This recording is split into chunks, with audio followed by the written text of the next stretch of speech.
You are listening to Woodland Walks, a podcast for the Woodland Trust, presented by Adam Shaw. We protect and plant trees for people to enjoy, to fight climate change and to help wildlife thrive. Well, in early spring I went on a woodland walk in Wales with presenter, author and farmer Kate Humble, who was taking me around what promised to be some amazing woodland with her dogs. But as is increasingly common in these podcasts, we of course had to begin with me getting absolutely and entirely lost. Okay,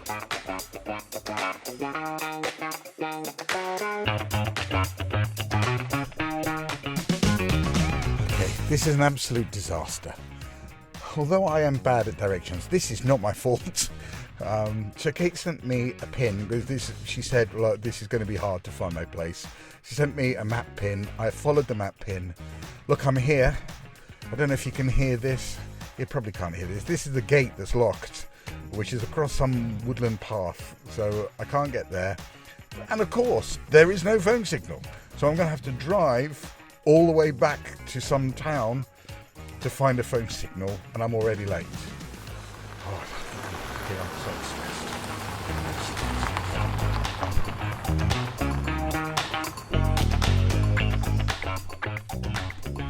Okay, I have managed to find a village where there is a phone signal. I've managed to call Kate, and Kate has clearly got the measure of me and told me to give up, and she is now going to get in her car and find me in this village, and I will follow her back. In the meantime, we have passed Google Map pins back and forwards, which apparently tell her that I'm sitting outside her house, but I really am nowhere near her house. So I seem to have broken Google, which, well, that's a first. Anyway, I got a banana here, so if she's a long time, I have dinner. Meantime, I'll just wait. This'll never happen. This will actually never happen. We found Kate. We found a whirly country drive lane. Feels a bit like rally driving. I mean, no, I don't understand why my map wouldn't find her, but this is certainly a bit of rally driving we're doing here, getting to her house. And oh my goodness, we found her house. Oh. Wye Valley.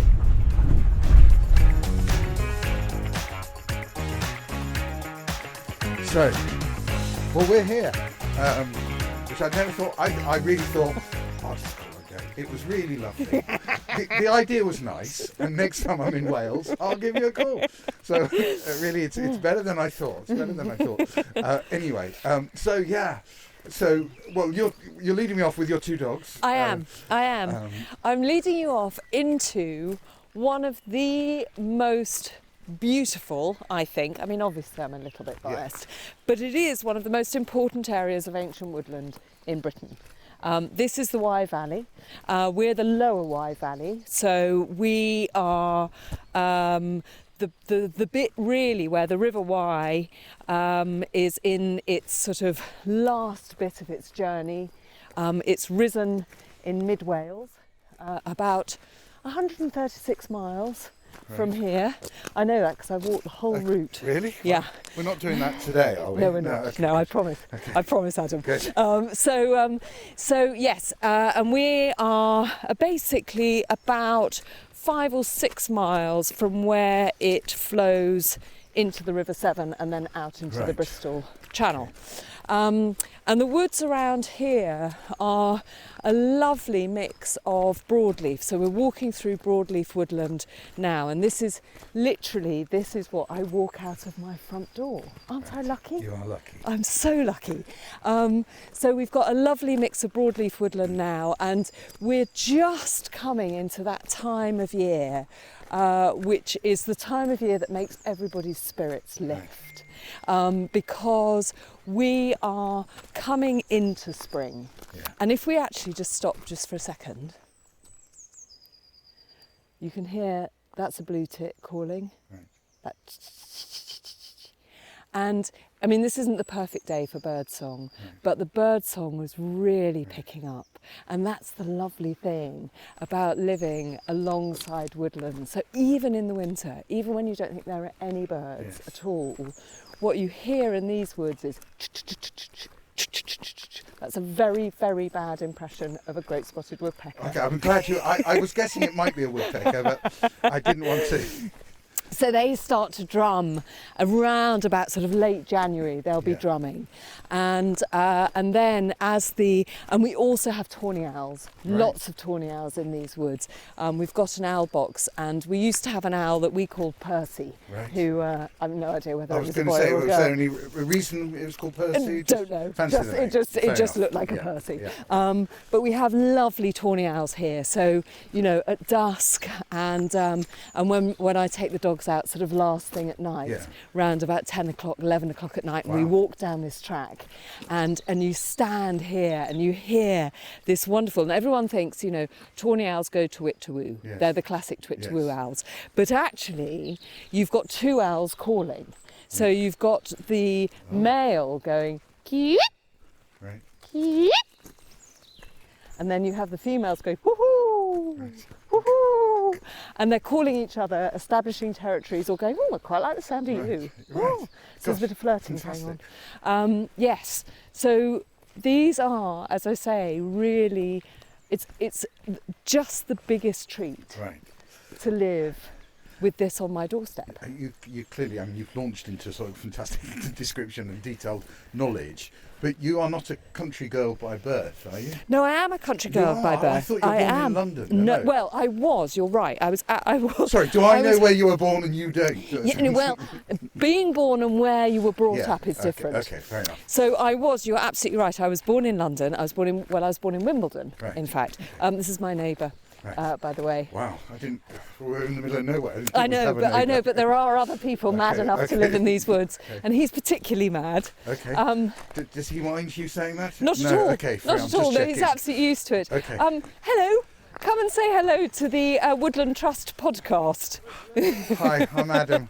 Hi, nice to see you. This is citizen. I hear you're her This is writer Mark McCrum. Right. And his dog Jabba. In these woods. Yes. The dark woods. Very good. Very nice. Yes. Hello. So I'm just dragging Adam down to take a look at the ponds Oh, lovely. and talking about the Ponds.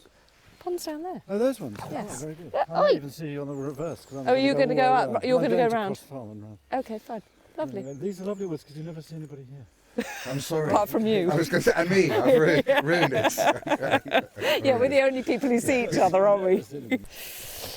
So yeah, yes. you were telling me you were born in Wimbledon. I was born in Wimbledon. You grew up in the country then. And yes, so after I think I was about 6 months old, my mother always says that she realised that London was clearly not the place for me. Right. And From 6 months. Yes. Were you an outward bound baby? Were you? She said there basically wasn't enough space in London for me. So yes, so I was brought up in Berkshire. Right. And I was brought up next to a farm, so was always a sort of vicariously farming kid, even though my parents weren't farmers, and spent my childhood looking after various animals of various descriptions. Right. And I think the wonderful thing about being the age I am, so everyone bemoans being old, but I think I am so thankful that I was born in the 60s. Why? Because no one had invented health and safety. Right. Climbing trees, no one had climbing frames, you climbed trees. Yes. And I think the trees enjoyed it, and so did we. Yes, right. And if you hadn't fallen out of quite a lot of trees by the time you were 10 and had various, scars or broken bits as proof of a proper childhood, it wasn't a proper childhood. Right, okay. So I had a lovely proper childhood of, not being plonked in front of a screen of some description or another. We're going to cut off piste a little bit and head down here. Is this a precursor warning that I'm about to get bumps and scrapes? And This is a precursor warning that you might. Yes, you might. yeah, I might. Okay, fine. It's quite a steep descent. That's fine. Just as long as my face is my fortune. Of so course. As long as that's safeguarded throughout this, that'll be fine. Okay. It'll be a soft landing. Okay, well that's good. Yeah, lots Whatever of you leaves say, around. lots of leaves. Yes. One of the nice thing, again, about broadleaf woodland, and as you can see, I'm sure your leaf identification is brilliant, but we've got a lovely mix of oak here and beech, as well as the evergreens, so the hollies, and lovely, lovely mosses. But yes, what you're walking on is a sort of glorious mulchy carpet. But we have a profusion of bluebells. Wow. Already they've come up. Well, the bluebells, the plants themselves have come up, so the leaves are up, and there are one or two I'm going to show you. Okay. Will it be your first bluebell of the year? Almost. Okay. We Okay. can pretend it is for dramatic purposes. It's fine. Let's go along They with are. that. They're just starting to come here now, and you get that lovely moment. It'll be probably about 3 weeks or a month's time, slightly depending on what the weather does, where you get the unfurling of the beech trees. So that glorious kind of neon green, which when the light goes through, you get that sort of wonderful, almost disco light effect. And aren't they in Welsh? Aren't they called cuckoos? The Welsh translation for bluebells is cuckoo clock, I think. Because it's a harbinger of spring along with the cuckoo. Oh, I didn't know that. Oh my God! I found something you didn't know. You'll know lots. No, that I don't know, but let's I hope didn't that's know true. Let's hope that's true. I'll have to go check that. Do check that before you tell anybody. I will. Or no, well, I'll just blame you. Yeah, that's fine. But no, I do think in Welsh the translation for bluebell is cuckoo clock or something like that, because it is this harbinger of spring. And I think it's a really nice. I won't even try the Welsh, but in Welsh it sounds really. So I mean, I thought we were going to chat about your conversion to nature and everything, but actually that's a lot of nonsense. This has been a constant in your life. Well, it's been. I mean, coming to Wales. So I did live in London. After I left home. Exactly. I mean, you didn't choose a nature career, did you? I mean, you're involved now. We can talk about that. But first, what was your first career? Well, I mean, career always seems such a grand word, and that you've planned it. Yeah. Okay. So your accidental career. So my accidental career. Well, I had this idea that. That I wanted to work in television, although again I don't really know where that came from. We're going just down here. Part of me also wanted to be a safari guide. Right, good. I can see the appeal of that. When I was 19, having never really been abroad at all, because again, our generation didn't really go abroad, as a matter of course, and so I went to Africa when I was 19. Sorry, we're not talking on a holiday. No. It was it was probably a rebellion. Right. You went as far away as your parents as yes. I'm not going out for the evening. I'm popping off to Africa. I'm popping off to Africa, and I don't know when I'll be back. Right. Yeah. One of those. Good exit line. Yeah. So where in Africa were you, and what were you doing there? So I started in South Africa. Right. I ended up in Egypt. Right. And just bumming around doing sort of bar work or doing something I did more serious? I was a waitress for a little bit, but I was very, very bad and was sacked. Right. I was a model for a little bit, also very bad. In Africa? Yeah. Very bad at that too. Why were you so bad at that? Because I really don't like having my photograph taken, I really like food. Okay, so I would have guessed. I could have advised you that wasn't the career for you. So the two things, weren't terribly compatible to that. But I then got a job as a cook and a driver on a safari, and I drove a truck. Aged 19, having never really been out of Berkshire, from Cape Town through Botswana and into Zimbabwe. Blimey. And then I hitched back to Cape Town. Blimey, So I had a real adventure. But Yeah. what it really did for me was, having had this very sort of unconsciously wild childhood. I don't mean, lots of parties Yes, and I taking guess drugs. Yes, natural wild. A natural wild childhood. I then went to a place where the natural world was so extraordinary and so mind-blowing, and on a scale, everything was like Technicolor. Yeah. The birds were amazing, the size of the animals, the proliferation of the wildlife, the size of the landscapes, the emptiness. Yeah. And I think it was that journey that turned my mind to really re-look and re-examine the natural world and think, it's extraordinary. It's extraordinary. It's mind-blowing in every way. And so even though I then came back and thought, I want to have this sort of career in telly, what I really wanted to do in my career in telly was work for the Natural History Unit. Right. And is that what you did? No. Right. Okay. Not initially, anyway. You've done nature programmes. I have. Lots of nature programmes. But what did you first start doing? So I first started sweeping the streets in the East End. Sorry, in EastEnders? No, in the East End. That's not very TV. I was a runner. You were a runner, right. So I basically got jobs wherever I could get jobs, and I got a job on a commercial that happened to be shooting in the East End, and they needed the streets swept. Okay, great. And so that was one of my jobs, Yeah. but had no plans to be on the telly. That really did happen by mistake. Yeah, I think, my first job in telly, I don't know if you remember That's Life with Esther Rantzen. I do. Do you remember she always had rude, funny vegetables? Yes. Yes, that was my job to find them. Oh, was it? Yeah, so oh my goodness. Only marginally above the street sweeping. So how did you get picked there? I mean, we've got to get back to the natural world, but such a fantastic life. So, I think people will be fascinated to know. You have not much of even a vague plan about what you're doing. You're None. fumbling about a bit. Living in a squat. Right. Eating crisps. So...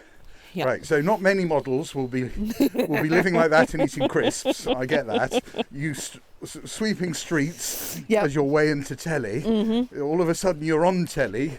Yeah. How did that happen? Yes, was that more of a plan, or did someone just turn around and go, "Hey, you street sweeper, you'll do"? No, it wasn't. So I had graduated from street sweeper. Right. So it took about probably 4 or 5 years. Yeah. I had become by now a sort of senior researcher. Yeah. And I got a job at the BBC, my first job at the BBC, on a programme called Animal Hospital. Right, yes. And you were still a researcher there, or a presenter? Yeah, I was a researcher. Yeah. And I think the reason that I got the job was actually my childhood. Right. Because it was the first series, in fact, I think the only series that they did of Animal Hospital in a rural practice. Right. So we went to a practice that didn't just do small animals, pets type animals, but also bigger animals like farm animals and horses. And I think the only reason I got the job was that I was the only person they interviewed who knew what to do with something bigger than a hamster. Right. Okay, great. So you're now... And I had my own wellies. Oh, so good. Always important for a career in telly. Really important. Your own wellies. You see, these are the secrets people want to know. They are. Oh, good. So you got your wellies. That job. Yeah, you got a researcher. I got that researcher job. Yeah. And at the end of it, the BBC do this appraisal thing. Yeah. And they said... we thought you were all right, you did okay. Will you come back and do the next series? And I said, I'd absolutely love to. I'd really loved it. Absolutely loved it. Can we just pause here a minute? Yes.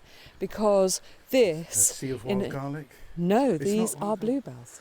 These are blue... Oh, sorry. Look these are bluebells. Yeah. Well, those white flowers, let me show you these, because they're beautiful. That's what I thought was wild garlic. Shows you, mate. No. Yeah. Okay, we've got proper safari...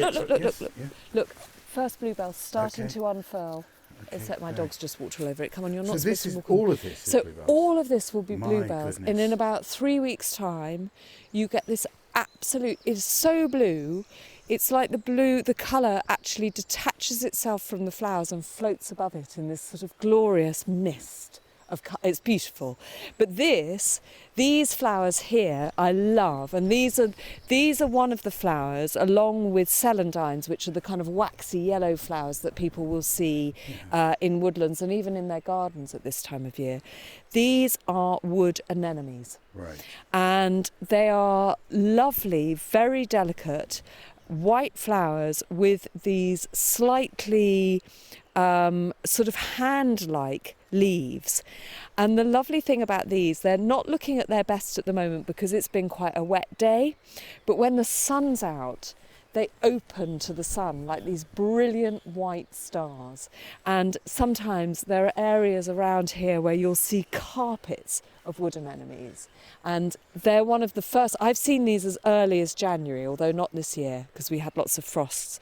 It's funny you use the word magical. I'm just looking at this tree covered in moss and everything. Yeah. There is something magical about these sorts of places, aren't there? Yeah. There's a sort of sense of magic, a sort of sense of Tolkien Absolutely. type moment Absolutely. here. I don't think it is a coincidence that lots of fairy tales are set in woodlands. Yeah.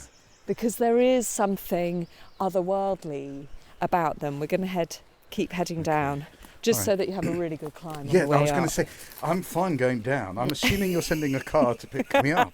It's Nice try, a Adam. little Uber. Or just, I'm sure. Lots of Ubers around I'm here. sure. Look. Yeah. Oh, look. Now that is. That is Okay, a that's a bluebell. proper bluebell. That's a proper bluebell. Yeah, that So- is my first proper bluebell. And you of the can year. see all the others are just starting to come. And it is lovely because clearly so few people come here.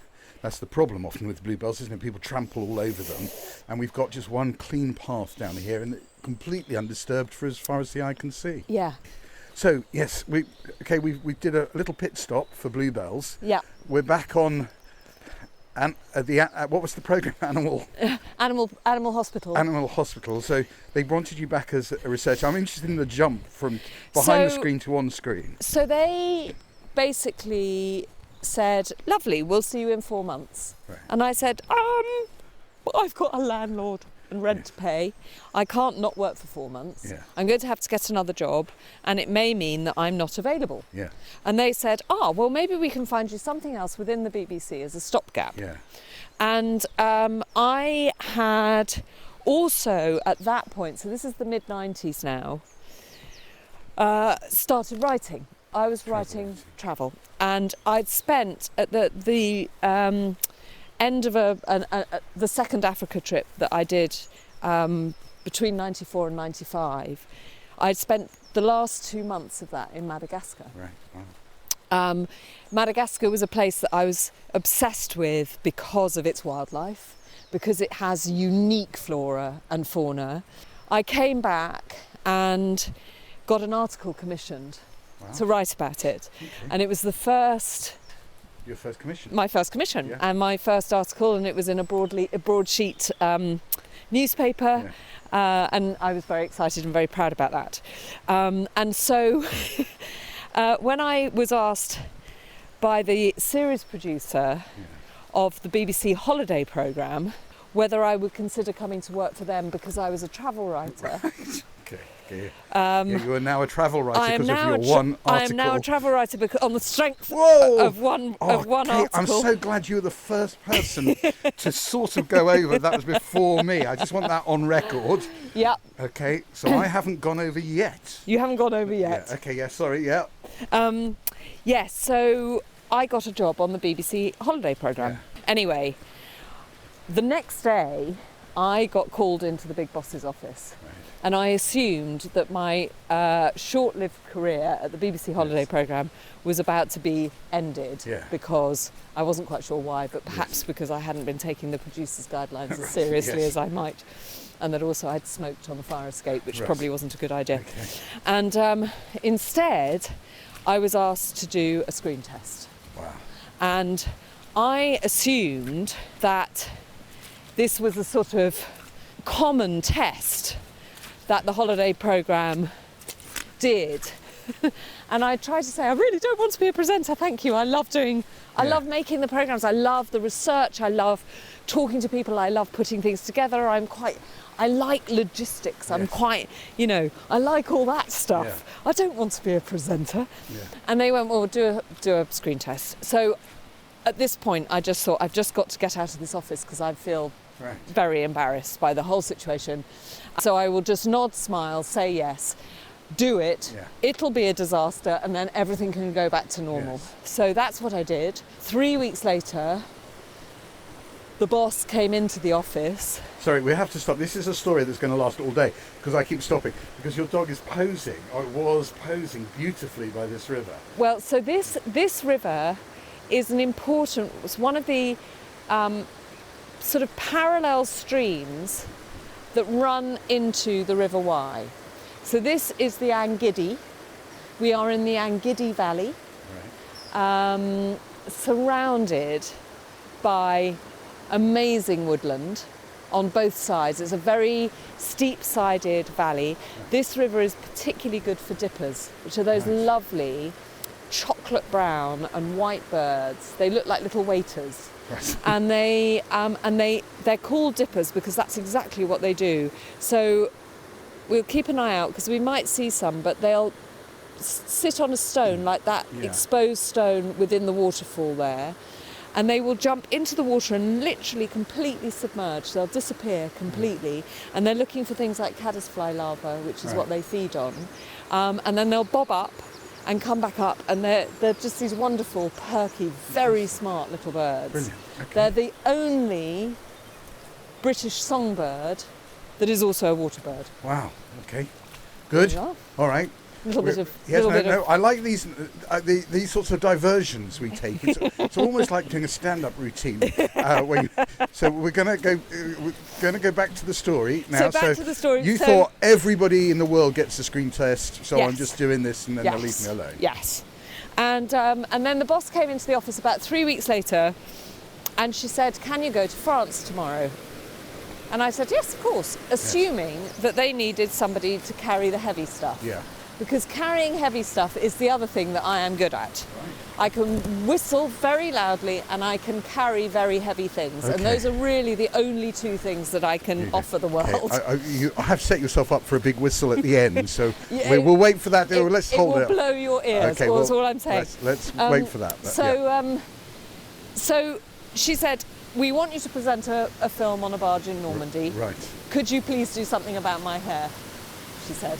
I see. She's going to ask you to be a hairdresser. Yes. Could you cut my hair? Could you cut my hair? No. Could you do something about your hair? Yes. She said. I thought she's been talking to my mum, who constantly despairs at my lack of grooming. Right. At this point of hair disasters, we have to pause because we've come across, as you may hear, an extraordinary small waterfall. It's a weir, really, isn't it? It is really. I'm going to take another photo of this before we get back to the life and misadventures of Kate Humboldt. So I'll just go take a photo. You'll find that no doubt on one of our Twitter feeds. Oh, and a beautiful. Oh no, the dog's disappeared. The dog doesn't like posing for me, but all right. So now you're off to France. You need a haircut. I'm off to France. I need to basically smarten myself up. Off I went to France and presented my first. Fine. And that was, film. I mean, we could talk about this forever, but that was the beginning of the story. Yes. Okay, well, amazing. My first job for the Natural History Unit came in 2000. Right. And I was asked to do a programme which was was made in response to Blue Planet.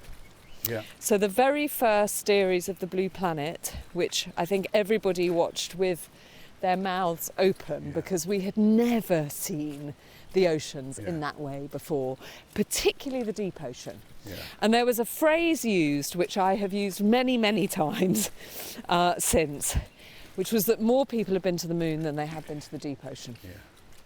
And people were fascinated by these. They were creatures that looked like they might have been designed for Star Wars. Yes.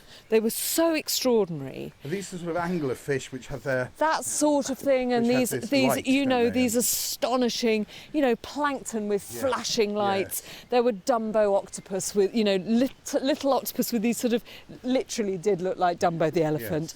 You know, deep water sharks that people had never seen before, that were really slow moving, and you know, astonishingly well adapted to live at depths and in a water pressure that no one thought anything could exist in. And come on, dogs, we're going to keep. Do you want to have yours was a response. To So that, in what way? we did The dogs a keep looking live. at me like they want me to throw something for them. They Is that- do, and is that I'm what's going to just on? try and find us. Okay. Here, let's try this. Here we are. Look, they're very attentive. In you go. He's thrown it into the river. Go on. In you go. Oh, look at that go. Right, come on, Teg. Do you want to go in as well? You are.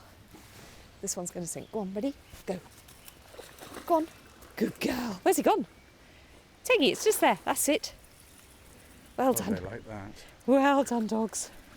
Oh, I can't go and get it. You have to bring it here. That's the deal with sticks. So we did a live programme from a boat in Monterey Bay. I made some films to play into that live Right. show. So I went to the Cayman Islands, which was a rotten thing to ask anybody to do. Can you imagine? Terrible. To do You wanted to be films. back in the East End.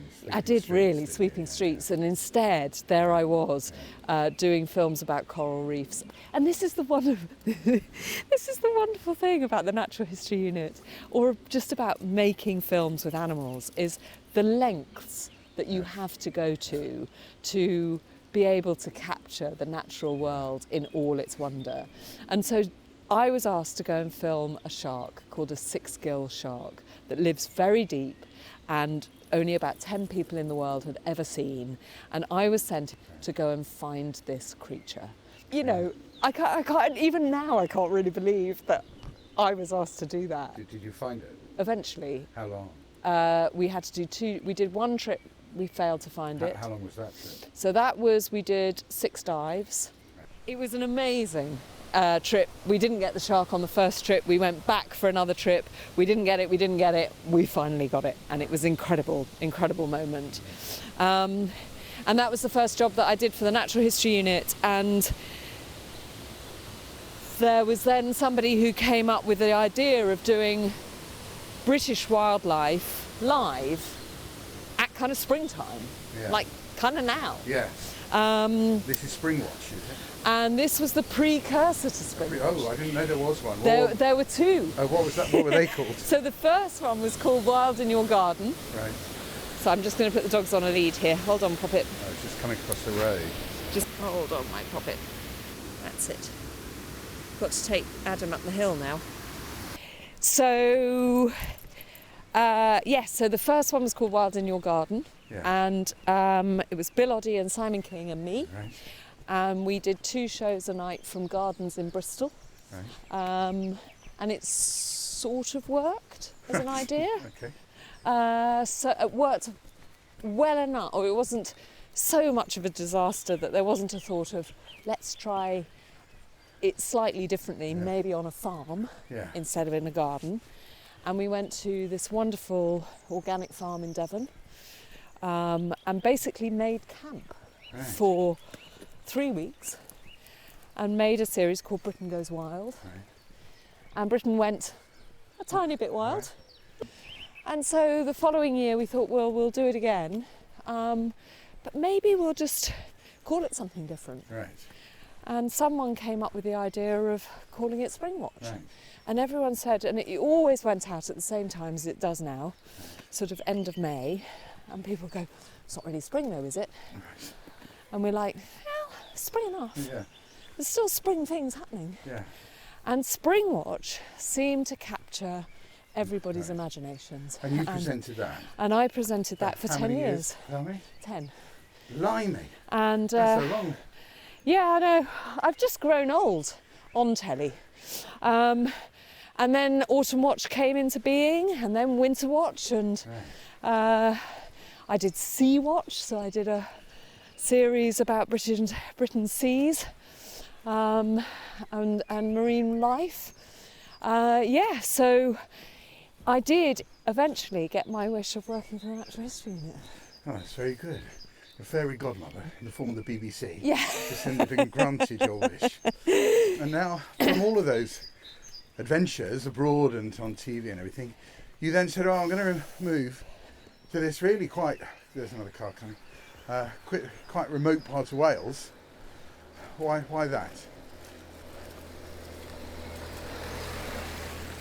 We're going to head up here. Okay, oh, Hold on, dogs. There we are.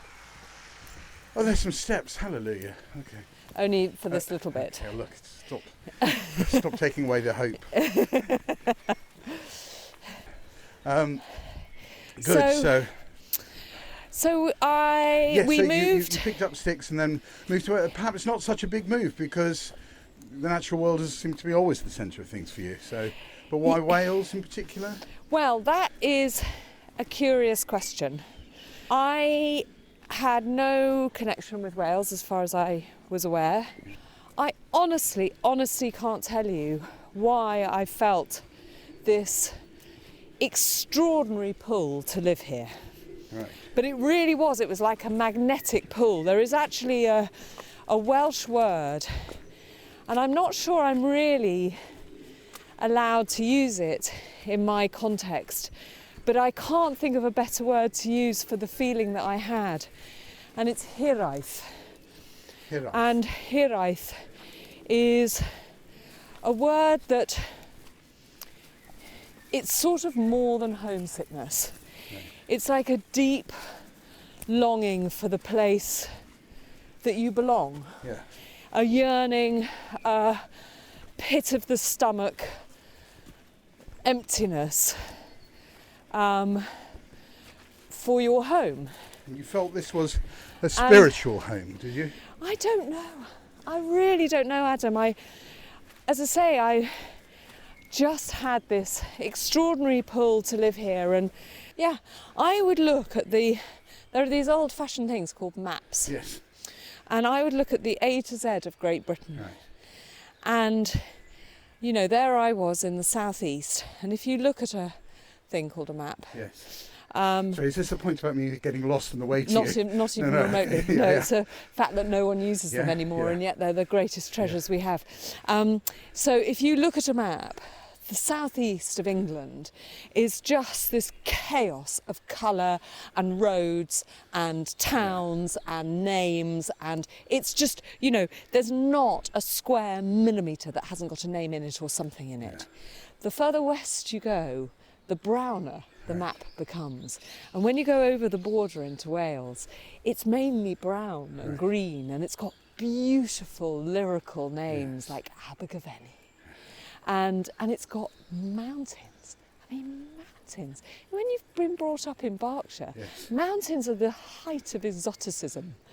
To live in a country that had mountains all of its own just struck me as being remarkable. I still, 15 years on, find it remarkable that I can get up at breakfast, not go terribly far, and climb a bona fide mountain. I love that, and that's what I love about Wales. And you've done more than, I mean, people might feel that and move to a beautiful part of the country and live there and more or less carry on with their ordinary life. But you've not done that. I mean, you don't just go for walks. The natural world is something you've created a new career out of as well. Is that fair? I wouldn't call it a career. Okay, but you're very really? much that. But you make money from it, and it fills your days. No. No. Okay. No, I don't think that's true at all. I think, my working life is peculiar. I still am involved making television programmes, some of which involve the natural world. I still write. Some of that's about the natural world, but not all of it. The natural world, for me, is nothing to do with making a living, but it is about living. Right. And it was one of the things that I was acutely aware of when I lived in London, was I felt cut off from the seasons. This year, I can tell you that I didn't hear a skylark until the middle of March. Last year it was Valentine's Day. I can tell you that because that's what I'm experiencing, and I love feeling that instead of the natural world being something I watch on the television or I read about in a book, that I am able to be part of it. And that's one of the big problems, I think, that we face now with trying to engage people with the importance of things like biodiversity, species loss, habitat loss. None of those things sound very sexy, and none of those things appear to matter to us because we as a species so weirdly and inexplicably view ourselves as a species separate from the natural world, and the natural world has become something that we just watch for our entertainment. But we are just another mammal in this amazingly complex, beautiful, brilliant web that is the biodiversity web, where everything fits in and everything works together and one thing feeds another thing. And until we feel properly part of that, immersed in it and wrapped up in it, why are we ever going to worry about the fact that it is now a biodiversity net that's full of holes? And those holes mean that the net becomes less and less effective. And the less effective that net becomes, the more it affects us. But we see ourselves as somehow immune from that process, and we're not. And what I love about living here, what I love about walking in this area every day, twice a day, is the fact that I feel that I'm more in tune with our natural world, and that is, sadly, it shouldn't be a privilege, but it is. And do you feel, you feel passionate about it, do you feel evangelical about it? Yes. So what, do you have a prescription to how to bring others on side? I wish it didn't mean... I wish you didn't have to ask me that question. I wish it didn't have to be an on-side. Do you feel that's an unfair question? No, I don't. I think it's a very fair question because lots of people don't feel or perhaps don't experience the advantages of the natural world, or they haven't been given the opportunities to properly understand the impact that it can have on us, and all those impacts are positive. There's loads of science, and it was talked about endlessly during the pandemic about how green spaces are good for our mental health, blue spaces are good for our mental health, being outdoors, being in nature, listening to birdsong, seeing plants grow. All those things are good for us, but we've got to a place where we've been so divorced from it, where we look for our pleasures in shopping malls and online, and we forget that actually all we need is right here. And it's a hard sell for to somebody who's never experienced this, who hasn't had the privileges I've undoubtedly had, who've not grown up in the countryside, who find it fearful or boring or inexplicable, don't understand where they fit in. And I think one of the perhaps growing debates, or interesting ones anyway for me, is the balance between trying to either scare people or make them aware of the environmental challenges and potential for disaster, and so to sort of go engage with this subject, it's really newsworthy. It's imperative people do things, and actually turning people off, going, well, we're all going to literally burn. Yeah. Enjoy the party whilst it lasts. All you have to do is that? watch Don't Look Up.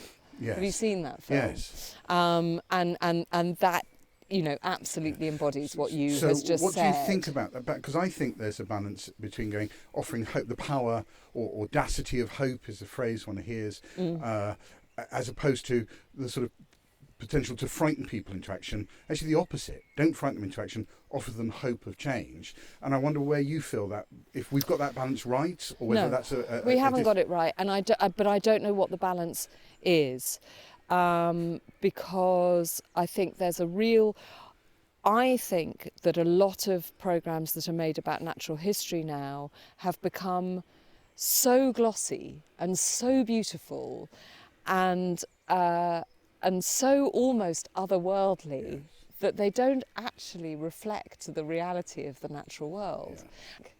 And a lot of them, again, show the natural world without the context of people.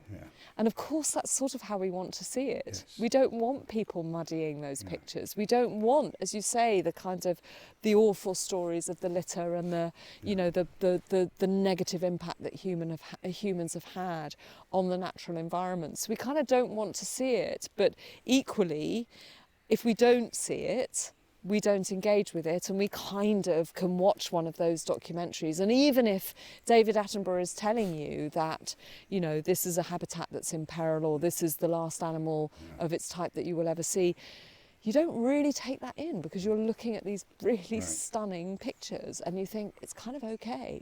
But I don't know what the answer is, because I also know that, as you say, if all you peddle is hopelessness and helplessness, no one's going to engage. They're going to stick their heads in the sand and just hope that it all goes away and pass it on to the next generation. So somehow we as communicators need to find a way that really does cut through, that really does make people genuinely feel part of the natural world, that it isn't just another thing. I had the great joy of interviewing Tim Peake not that long ago. And I was interviewing him for a book that I'm writing about the concept of home. And I thought he would have, of anybody, a really unique idea of home, having not just left home, but left the planet. And he told me that he did a spacewalk. He was out in space for over 4 hours. And he said the blackness is like a blackness you cannot imagine. But he said, you see Mars and Jupiter and Venus, and you see Earth. And he said when you're there amongst the planets in that way, you see that Earth is, as far as anyone's experience and any telescope has been able to tell us, unique. You look at it, and he said, there it is, this colour, this blue and green planet, whereas everything else is, silver and ghostly. Ours is a living planet. And he said he had this sort of feeling when he was there looking at Earth and imagining some other being coming up and tapping him on the shoulder and saying, hey, hi, who are you? I'd say, I'm Tim. And he'd say, well, hello. So where are you from then? And Tim said, I felt this enormous swell of pride to be able to point to our planet and say, I'm from that planet there.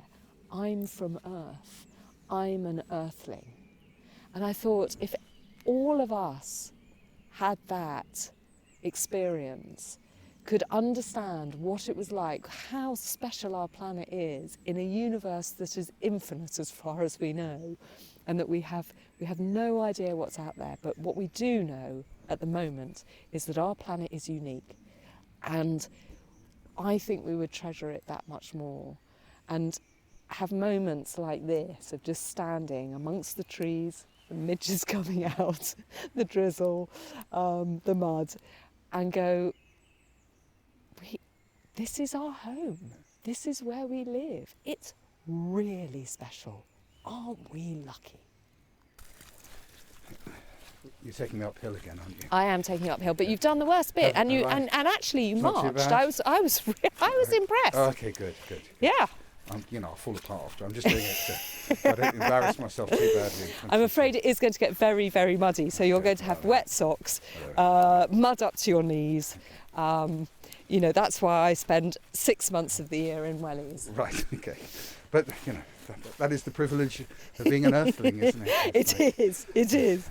So, you've got involved with the Woodland Trust. I've been involved with the Woodland Trust for quite a long time.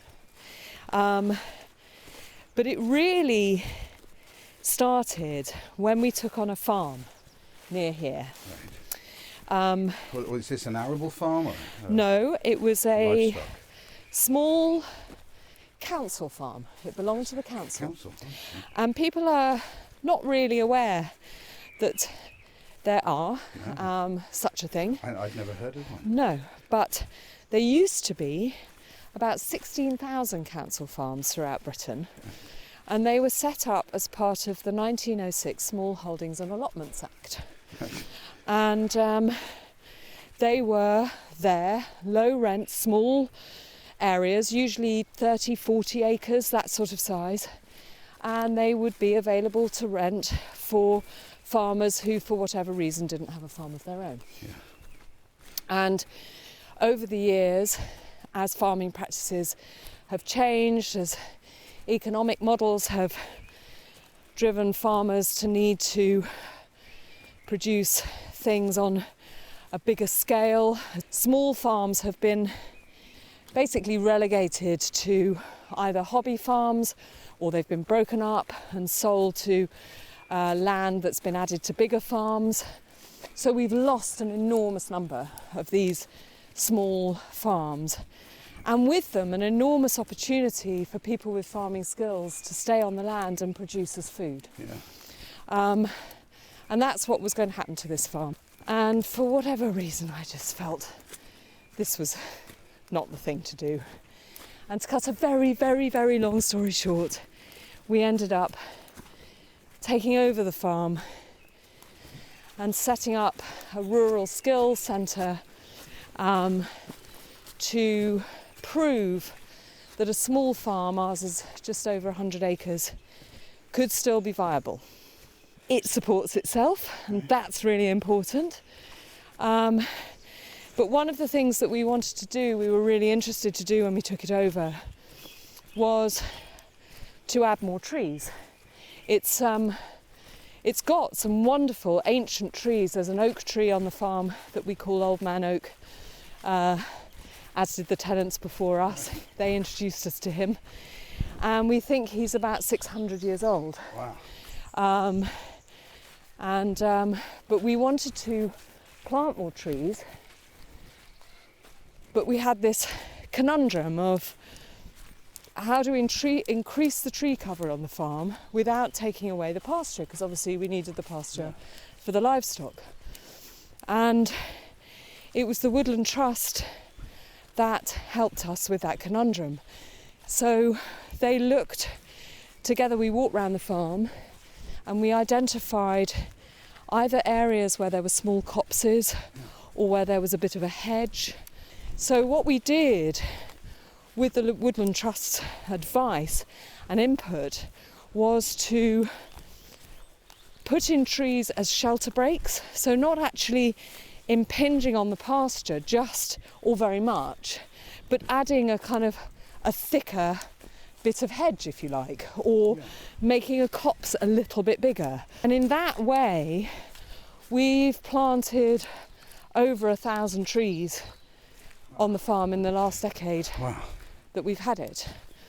And then at home we have a 4-acre smallholding, and so at the beginning of last year I started thinking, maybe it's an age thing, you start thinking about legacy, and when you take over a piece of land, what you start to understand actually very quickly is that you will never own it. That you are simply the caretaker of it for the time that you are around. And I think we've got cleverer now. Our knowledge has become greater We understand that just planting trees isn't the answer. We need to think of landscape as a mosaic. And so what we wanted to do was to create a little mosaic. Plant trees, create water, or make a space for water, make sure that there was going to be areas that had glade, that was good for insects, that was good for wildflowers. And so I talked to the Woodland Trust and said, are you going to be into this idea? Because it's not just planting trees. And they went, that's exactly what we're into. That's exactly what we want to do. We want to create habitat. It's not about blanketing a landscape with trees. It's about planting the right trees in the right places at the right density to create something that, you know, in a generation's time will have real lasting value. And that's what's been so wonderful about working with, you know, an organisation like that sees big picture, sees longevity as an advantage rather than as a disadvantage. And that's what's been so lovely, is that, you know, I can go to them and say, so I've got this plan. I mean, I'm not even going to be alive to see it kind of come to fruition. But do you care? And they went, we don't care. Do you care? No. Let's do it. Wonderful. And that's wonderful. Oh, okay, sorry. This is a very wet bit. This is the bit where I'm I'm swimming, effectively swimming now. Hold on a second. Okay. Right. It's very Norman Wisdom walk I seem to have. Okay, yeah, okay. So, sorry, hold on. That's the wettest bit. Okay, I got now we're more or less home and dry. Oh, well, you know what? We might be home, but we are not dry. That would be inaccurate to this point. Well, that's a neat story to bring us back to home with, isn't it? So, you know, things are looking good. It's all hopeful. A long journey and a long one ahead. You know, not just for you, but for that natural world you're creating. Well, I hope that, you know, I think, going back to what you said about how we can help us all feel that we are actually, you know, part and parcel of the natural world rather than observers of it or visitors of it. And things like planting trees or being aware of the seasonal joys of the bluebells coming through, or, you know, the leaf fall in the autumn and the colour. All those things, if we can build that awareness that brings with it huge joy and reward, then maybe we'll start to cut through again, and people will start to feel more like the natural world is their world and not just another part of the planet that they live on. Well, having arrived back at Kate's home, let me just say there are lots more Woodland Walk podcasts for you to enjoy wherever you get your podcasts from. And indeed, if you want to find an actual wood near you, well, then you can go to the Woodland Trust website, www.woodlandtrust.org.uk/find a wood. Until next time, happy wandering. Thank you for listening to the Woodland Trust Woodland Walks. Join us next month when Adam will be taking another walk in the company of Woodland Trust staff, partners and volunteers. And don't forget to subscribe to the series on iTunes or wherever you're listening to us, and do give us a review and a rating. And why not send us a recording of your favourite woodland walk to be included in a future podcast? Keep it to a maximum of 5 minutes, and please tell us what makes your woodland walk special. Or send us an email with details of your favourite walk and what makes it special to you. Send any audio files to podcast@woodlandtrust.org.uk, and we look forward to hearing from you.